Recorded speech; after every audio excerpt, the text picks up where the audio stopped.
Você já teve dificuldade com o reganho de peso? Quer aprender como contornar essa situação? Então, pessoal, mudar comportamento não é difícil. Nós mudamos o nosso comportamento o tempo inteiro. A grande questão é sustentar a mudança comportamental até virar um hábito. E isso acontece no tratamento da perda de peso, né? O tratamento da obesidade. Então a gente sabe que mesmo perdas modestas de peso já têm benefícios enormes para a saúde. Mesmo perdas, por exemplo, de 3% do peso corporal já podem fazer com que a glicemia fique menor, que haja um melhor controle do diabetes, por exemplo. Mas perdas acima de 10% podem inclusive diminuir risco cardiovascular em alguns casos. Mas o grande desafio é como manter essa perda de peso no longo prazo. É muito comum as pessoas terem esse reganho ou as pessoas desistirem do tratamento, achar que em questão de 1, 2 meses elas vão atingir essa meta que elas colocaram na cabeça delas e elas não vão precisar mais acompanhar, e isso é um mero engano. Por quê? Existe um conceito chamado de adaptação fisiológica. Quanto mais peso a pessoa perde, maior são aqueles mecanismos que fazem com que a pessoa tende a reganhar aquele peso novamente, por várias questões associadas, questões fisiológicas, né?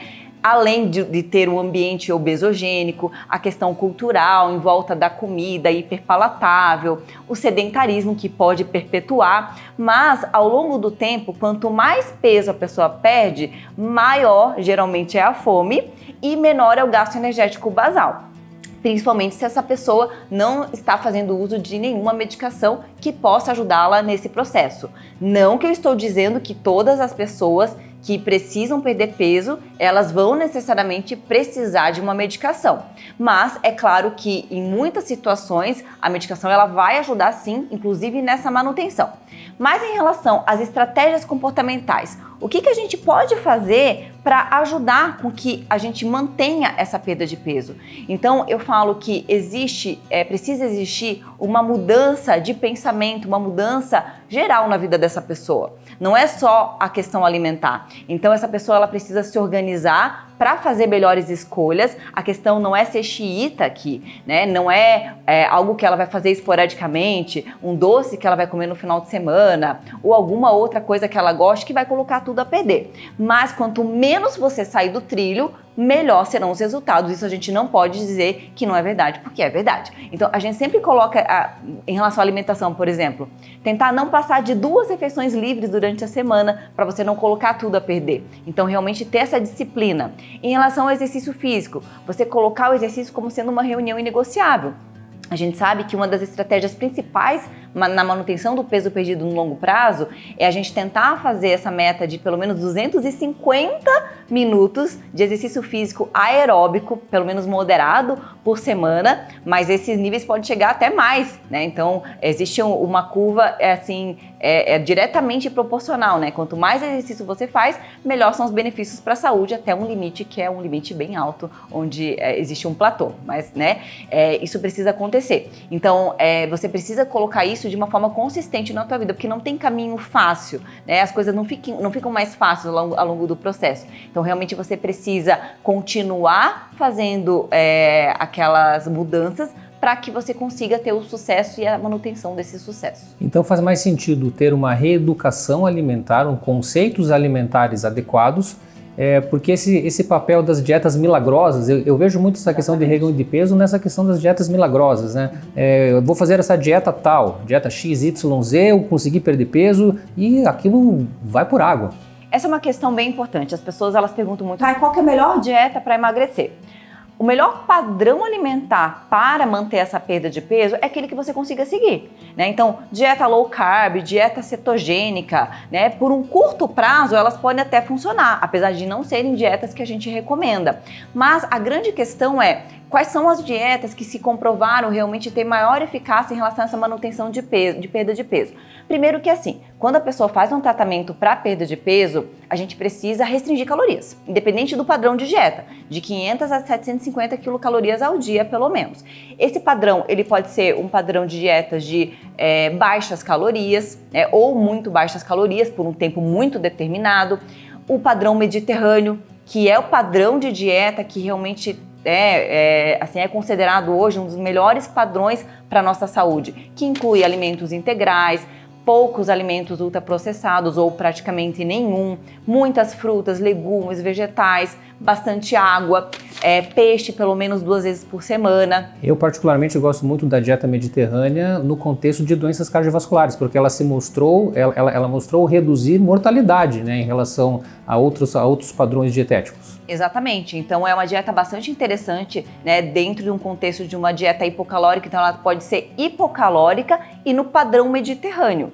Além disso, a dieta plant-based, onde a gente tem o predomínio, né, de vegetais, mas o padrão mediterrâneo, eu pessoalmente gosto também muito, pensando nos benefícios múltiplos para a nossa saúde, né, em relação à questão cardiovascular. É uma dieta relativamente fácil de você seguir ao longo do tempo, então ela contempla quanto mais alimentos in natura o possível, né, então mais frutas, mais vegetais ali como sendo a base da pirâmide, e ela coloca o peixe, né, como pelo menos ali 2 vezes por semana, e coloca as carnes vermelhas e os doces lá no topo da pirâmide, um consumo esporádico. Claro que se isso não faz sentido para você, você pode até eliminar da tua rotina, mas é um padrão de dieta que não faz grandes exclusões alimentares, então contempla ali, não corta os pães, então hoje a gente vê muito a questão do terrorismo nutricional, né, que pão mata, que o glúten mata, tirando o caso de doença celíaca ou intolerância documentada ao glúten. Não, gente, o pão,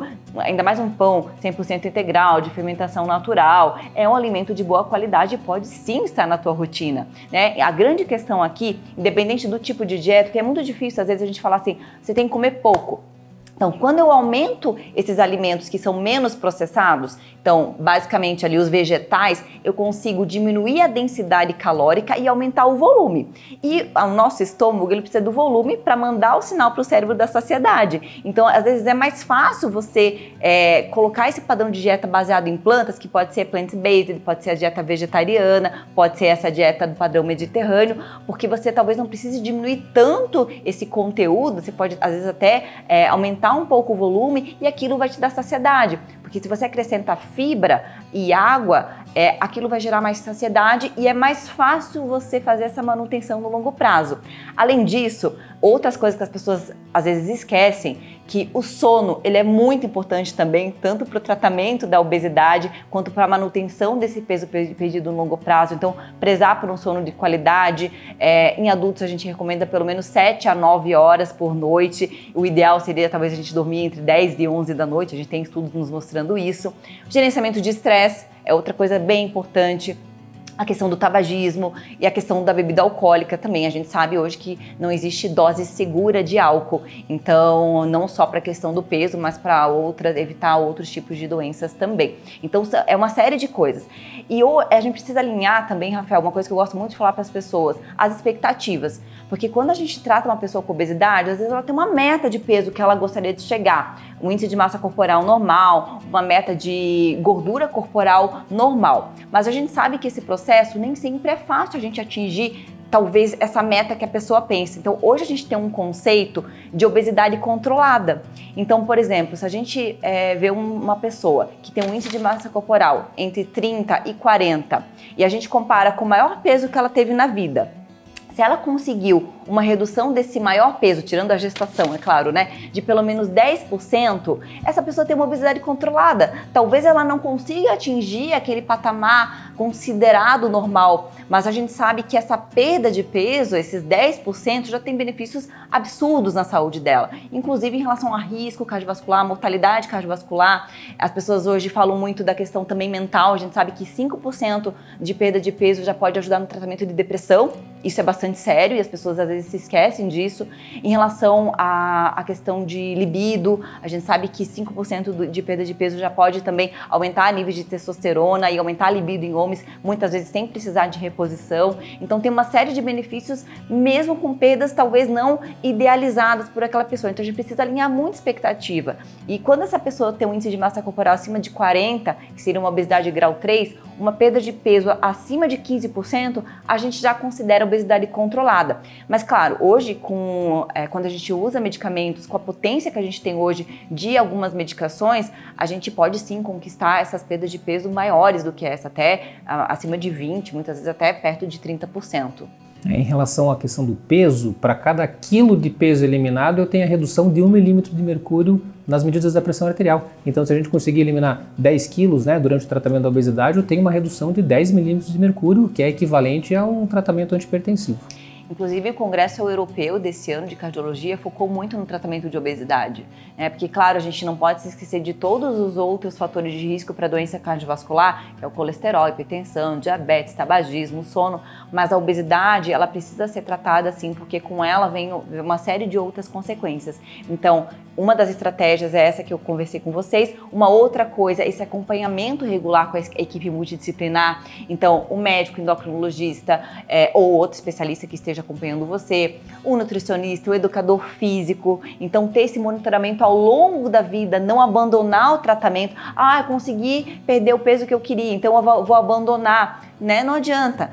Isso serve não só para a questão da mudança comportamental, mas para o uso de medicamento também. É muito comum as pessoas falarem assim, mas eu parei de tomar remédio, eu reganhei. É claro, a obesidade é uma doença crônica, então ainda mais quando a gente trata de pessoas com obesidade grau 1, grau 2, grau 3, muitas vezes a medicação ela vai ser por um longo prazo. Se você retira, a pessoa vai reganhar o peso por essas adaptações fisiológicas que eu comentei antes. Então, assim, esse monitoramento, a pesagem semanal é uma outra coisa super importante. Se você tiver acesso à bioimpedância mensal, também é algo que a gente usa. O DEXA, né, a densitometria, seria o padrão ouro, mas a gente acaba não usando na prática de uma maneira sequencial pela radiação, enfim, então não faz sentido. Mas pesagem semanal, bioimpedância e essa planilha, né, para você se organizar em relação a compras, ao exercício físico, tudo isso é muito importante. Então, para evitar reganho de peso, nós precisamos ter uma mudança da nossa programação, do nosso estilo de vida, e aí a gente vai realmente conseguir um resultado duradouro, né? Diferente dessas dietas milagrosas que têm um resultado rápido, porém não sustentável.